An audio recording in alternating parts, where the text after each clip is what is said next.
स्पर्धेच्या या युगात यश मिळवण्यासाठी धावणाऱ्या विद्यार्थ्यांवर मानसिक तणावाचं मोठं ओझं वाढताना दिसतंय। गुण, करिअर, अपेक्षा आणि भविष्याच्या चिंतेत अडकलेल्या विद्यार्थ्यांसमोर आता एक गंभीर प्रश्न उभा ठाकलाय। राष्ट्रीय गुन्हे नोंद ब्युरो अर्थात NCRBच्या ताज्या अहवालानं देशाला हादरवणारी आकडेवारी समोर आणली आहे। 2024 मध्ये तब्बल 14,488 विद्यार्थ्यांनी आत्महत्या केल्याची धक्कादायक माहिती समोर येते।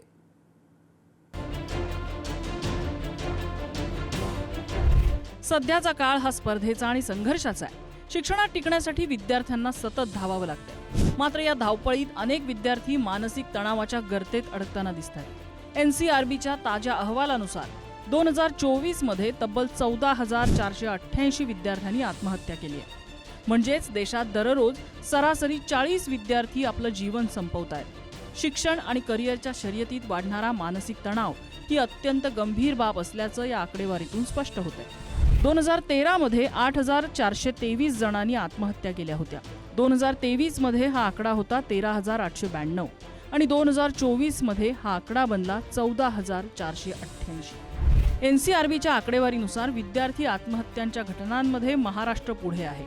महाराष्ट्रात सर्वाधिक 1,909 विद्यार्थ्यांनी आत्महत्या केल्याची नोंद आहे। उत्तर प्रदेश, मध्य प्रदेश आणि तामिळनाडू मधली आकडेवारी ही तितकीच धक्कादायक आहे। राज्यवार आकडेवारी सुद्धा इतकी भयंकर आहे। महाराष्ट्र 1,909, उत्तर प्रदेश 1,585, मध्य प्रदेश 1,447, तामिळनाडू 1,287।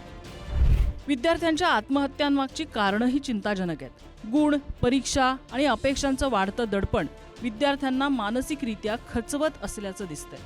विशेषतः 18 वर्षाखालील मुलांमध्ये परीक्षेत अपयश हे आत्महत्येचं मोठं कारण ठरतंय। कौटुंबिक समस्यांमुळे 3,101 विद्यार्थ्यांनी जीवन संपवले। प्रेमसंबंधातून 1,671 जणांनी टोकाचा निर्णय घेतलाय। आजारपणामुळे 1,330 विद्यार्थ्यांनी आत्महत्या केल्यात, तर परीक्षेत अपयश आल्यामुळे 1,071 जणांनी जीवन संपवलंय। विद्यार्थ्यांचा प्रश्न हा आहे की हे व्यक्त कोणाकडे करायचं? आई-वडिलांकडे करायचं, मित्रांकडे करायचं, शिक्षकांकडे करायचं की कोणाकडे करायचं? मनातल्या अशा मनाला अतिशय यातना देणाऱ्या भावना व्यक्त करायला जागा नाही, अवकाश नाही, संधी नाही आणि ऐकायला कोणी तयारी नाही। हे मानसिक उदासीनतेचं अत्यंत महत्त्वाचं लक्षण आहे, हे आपण लक्षात घेतलं पाहिजे। विद्यार्थ्यांनी जायचं कुठे? आपल्या भावना व्यक्त करायच्या कुठे?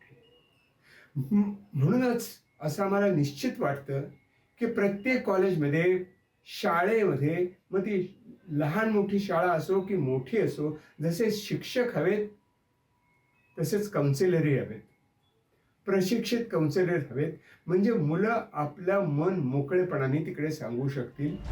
एकीकडे सरकारकडून विद्यार्थ्यांच्या दप्तराचं ओझं कमी करण्यासाठी विविध उपाययोजना केल्या जात आहेत, पण दुसरीकडे मानसिक तणाव, अपेक्षांचं दडपण आणि पालक विद्यार्थी संवादाचा अभाव ही गंभीर समस्या बनताना दिसते।